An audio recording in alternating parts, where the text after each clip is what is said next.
नमस्कार, मी Suvarna home kitchen मध्ये परत एकदा तुमचं अगदी मनापासून स्वागत।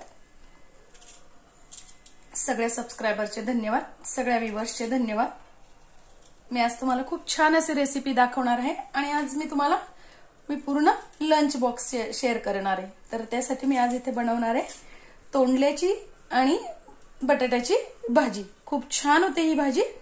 तर त्यासाठी तुम्हाला तोंडले घेताना काय करायचे, असे कोवळेच तोंडले घ्यायचे, म्हणजे भाजी पटकन शिजते आणि खायलाही छान लागते।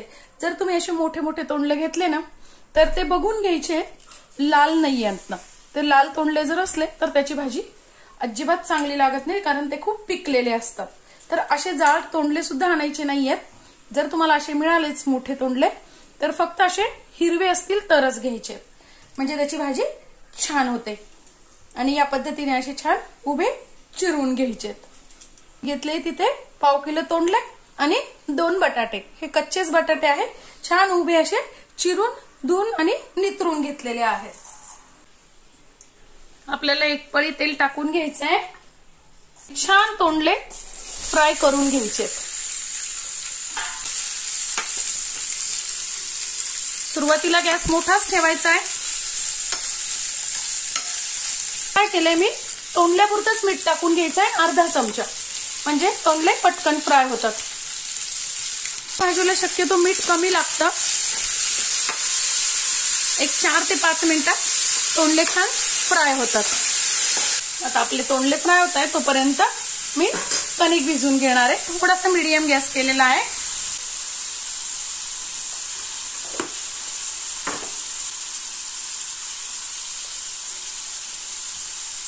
थोडंसं तेल आणि मीठ टाकून कणिक भिजवली ना तर पोळ्या छान दिवसभर मऊ राहतात।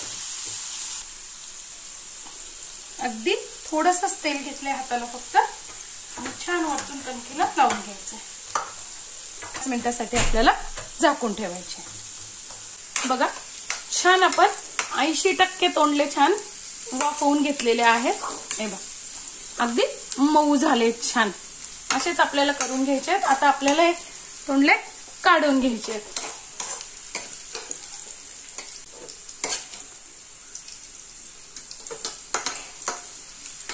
आणि तेल आहे बघा त्यातच शिल्लक, त्यातच टाकून घ्यायचे आहेत आपल्याला आता बटाटे पण आपल्याला छान असेच 80% वाफवून घ्यायचे आहेत। बटाटे पटकन होतात।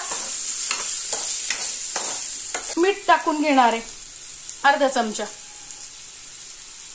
मीठ टाकल्याने बटाटे पण पटकन वाफले जातात।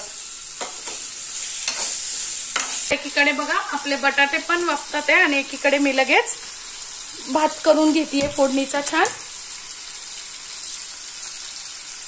एक पळी तेल मी टाकून घेतलेलं आहे। फोडणीच्या भातासाठी मी इथे घेतलेले 2 हिरव्या मिरच्या, थोडेसे 1-2 चमचे शेंगदाणे, त्यानंतर कढीपत्ता, थोडीशी कोथिंबीर आणि कांदा। रात्रीचाच उरलेला भात आहे, त्यालाच मी आता छान फोडणी देणार आहे। घ्यायचं आहे आपल्याला अर्धा चमचा मोहरी, अर्धा चमचा जिरं, पाव चमचा हिंग अवश्य टाका, अर्धा चमचा हळद, त्यानंतर मिरची, कढीपत्ता, शेंगदाणे आणि कांदा सगळं आता छान टाकून घ्यायचं।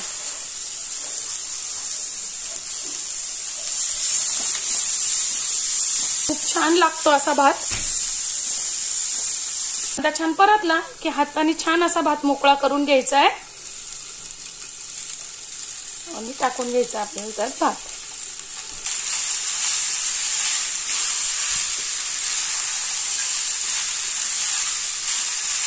टाकून घ्यायचं अर्धा चमचा मीठ। तुम्ही जर भातात मीठ टाकलेलं असेल तर मीठ चव घेऊन मग टाका तसं। आणि अर्धा चमचा साखर ऑप्शनल आहे, आवडत असेल तर टाका, पण टेस्ट छान येते। असं पिळून घ्यायचं आपल्याला लिंबू, खूप छान लागतो लिंबू पिळल्यानंतर भात, अगदी पोह्यासारखा। आता फक्त 2च मिनिटं फक्त आपल्याला वाफ काढायची आहे की झाला आपला भात तयार आहे। घ्यायची कोथिंबीर. एकीकडे आपले बटाटे पण छान तयार झाले आहेत, मस्त वाफले गेलेले आहेत. असं दाबून बघायचं आहे. आता त्यात टाकून घ्यायचे तोंडले. मिठा पण आधीच टाकलेला आहे. थोडीशी टाकायची हळद, 1 चमचा तिखट, 1 चमचा गरम मसाला किंवा मग तुमचा साठवणीतला जोही मसाला असेल तो, आणि मेन टाकून घ्यायचं आपल्याला इथे. ही अवश्य टाका कारण याने चव खूप छान येते. 1 ते 1.5 चमचा धने जिऱ्याची पावडर.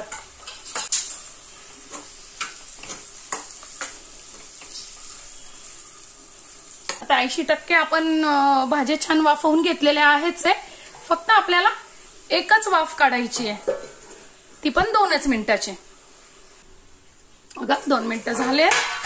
मस्त अशी आपली भाजी तयार आहे.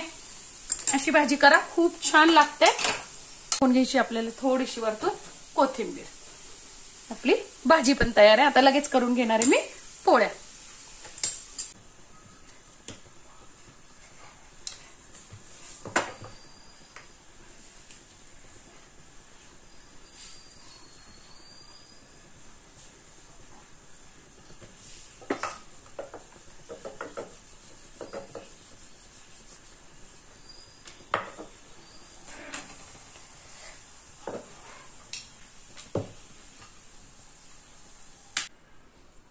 तयार आहे. छान दिले आहेत काकडी आणि गाजर. तुम्ही बीट वगैरे पण देऊ शकता. छान आपली भाजी तयार झालेली आहे. थोडासा फोडणीचा भात आणि पोळ्या छान मी अशा पेपर मध्ये देते घालून, म्हणजे दिवसभर पोळ्या मऊ राहतात.